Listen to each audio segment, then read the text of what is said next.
মানুষের জীবনের সুখের সময়টা খুব দ্রুতই চলে যায়। হ্যাঁ, এটা সত্যি, চিরন্তন সত্য। আসসালামু আলাইকুম সবাইকে। এই কথাটা আমি কেন বললাম বলেন তো? কারণ আমি সৌদি আরবে এসেছি 24 সালের 25শে ফেব্রুয়ারি, আর আজ 25 সালের 20শে মে আমার ফিরতি ফ্লাইট, চলে যেতে হচ্ছে। আমি আমার হাজব্যান্ডের কাছে এসেছিলাম, 15 মাস এখানে থাকলাম। প্রতিটা মেয়েরই তার হাজব্যান্ডের কাছে থাকা এটা সত্যি অনেক সুখের বিষয়।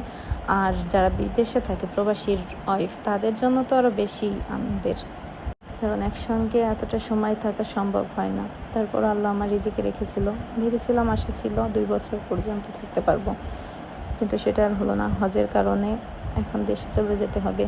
আর যেহেতু আমরা মক্কাতে থাকি, সেহেতু আমাদের তো থাকার কোনো অপশন আর নেই, এই কারণে চলে যেতে হবে। তাই বাধ্য হয়ে চলেই যাচ্ছি। আর আজকের ভিডিওটা মূলত করা, মন মানসিকতা কোনো কিছুই ঠিক নেই, যে ভিডিও করার মতো মানসিকতা নেই। তারপরও ভিডিওটা করলাম শুধু কিছু কথা বলার জন্য। এই যে দেখছেন আমার ফ্লাইট বিমান বাংলাদেশ এয়ারলাইন্সে। যদিও বা আমার হাজব্যান্ড বলেছিল সৌদি এয়ারলাইন্সে তোমার টিকিট বুকিং করে দিই, কিন্তু আমি নিজেই জেদ করেছি যে না, বিমান বাংলাদেশ এয়ারলাইন্সে আমার টিকিটটা করে দাও, এটাই ভালো হবে। আর আমার জেদের ফল এখন আমি সেটা হাড়ে হাড়ে ভোগ করছি। আমার বুকিংয়ে ওজন কিছুটা কম ছিল, বুকিংয়ের ঝামেলাটা মিটে গেল। এরপরে আমার হ্যান্ড ক্যারিতে 3 কেজি ওজন বাড়তি। ব্যাস 3 কেজি ওজন বাড়তির কারণে আমার লাগেজটা কিন্তু ছাড়লো না। অনেকটা রিকোয়েস্ট করলাম যে ভাই প্লিজ একটু হেল্প করেন, না, তারা কোনোভাবেই ছাড়লো না। তাদের অপশন হয়তো বা টাকা দিতে হবে, নয়তো বা জিনিসগুলো ফেলে দিতে হবে এয়ারপোর্ট থেকে। তবে আশ্চর্য বিষয়, আমি তাদেরকে বারবার জিজ্ঞেস করেছি তাহলে আপনারা কিছু একটা বলেন, কিন্তু তারা আমার কাছে কোনো টাকা চায়নি। অনেকের কাছ থেকে টাকা নিচ্ছে, আমার কাছে কোনো টাকা চাইনি। এক কথাই বলে যে আমার লাগেজের জিনিস কমাতে হবে, 3-4 কেজি আমি যেন কম করে রেখে আসি। আমি অনেক রিকোয়েস্ট করেও তাদের কোনো কিছু শোনাতে পারিনি। লাস্টে বাধ্য হয়ে আমি আমার হাজব্যান্ডের কাছে আমার লাগেজটা খুলে তখন আমি 3-4 কেজি ওজন কমিয়ে তারপর আসি।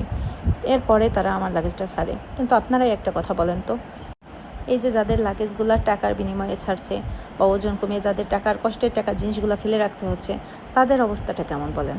এদের কেমন মন মানসিকতা অবস্থা? কিন্তু আমি তো এরকমের কোনো ঝামেলাই ওইখানে করতে চাইনি। আর যেহেতু আমার মন মানসিকতা ভালো না, আমি তাদের সঙ্গে কোনো তর্কে জড়াতে চাইনি। যেহেতু তারা টাকার বিনিময়ে ছাড়তে পারবে, তাহলে অবশ্যই বিমানের ক্যাপাসিটি আছে এই কারণে। আর বিমানের যদি ওয়েট ক্যাপাসিটি না থাকে, তাহলে কেন তারা ছাড়বে? না তো নাই থাকবে, তাহলে টাকার বিনিময়ে কেন ছাড়ছে? আর টাকার বিনিময়ে যদি ছাড়ে, তাহলে আমরা যারা টিকিটটা কিনেছি কেন আমাদের লাগেজগুলো ছাড়া হবে না? 2-1 কেজি ওজনের জন্য কেন এত ঝামেলা আমাদের করতে হবে বলেন তো? আর দ্বিতীয়ত, আমার ফ্লাইটটা ছিল 19 তারিখে রাত 8টায়, সৌদি টাইম রাত 8টায় direct flight Dhaka, Jeddah to Dhaka. কিন্তু আমার ফ্লাইটটা একদিন ক্যান্সেল হয়ে রাত 1টায় হয়ে গেছে, যেটা 20 তারিখ পড়ে গেছে। আমাকে ট্রানজিট দিয়েছে। আমি কেন ডাইরেক্ট ফ্লাইটে করে আমি ট্রানজিটে আসবো? এই কথা নিয়ে তো তাদের সঙ্গে আমি কোনো তর্কে জড়াইনি। অথচ তারপরও তারা আমার সামান্য একটু ওজন বাড়ার কারণে তারা আমাকে জিনিসগুলো আমার বের করে রেখে আসতে হলো।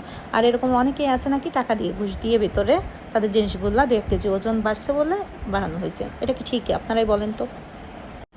নিজের দেশের বিমান, নিজের একটা আলাদা মায়া, এই কারণে জাস্ট টিকিট কাটছি। কিন্তু আমি ঠিক করেছি এরপরের থেকে আমি আর কখনো বিমান বাংলাদেশ এয়ারলাইন্সে টিকিট কাটার কথা বলবো না। জানি না আমার কথাগুলো কার কাছে কেমন লাগবে, কিন্তু আমি অনেকটা কষ্ট নিয়েই কথাগুলো বললাম। জাস্ট এটা সহ্যর বাইরে ছিল। যাই হোক, ভিডিওটা আজকে আর বড় করবো না। সবাই ভালো থাকবেন আর আমার জন্য দোয়া করবেন যেন অবশ্যই ইসলামতে দেশে পৌঁছাতে পারি, এবং পরবর্তীতে আবার যে আশা নিয়ে যাচ্ছি, আবার যেন আমি আমার স্বামীর কাছে ফেরত যেতে পারি। সবাই আমার জন্য দোয়া করবেন। সবাই ভালো থাকবেন। আজকের মতো ভিডিওটা এই পর্যন্তই। আল্লাহ হাফেজ।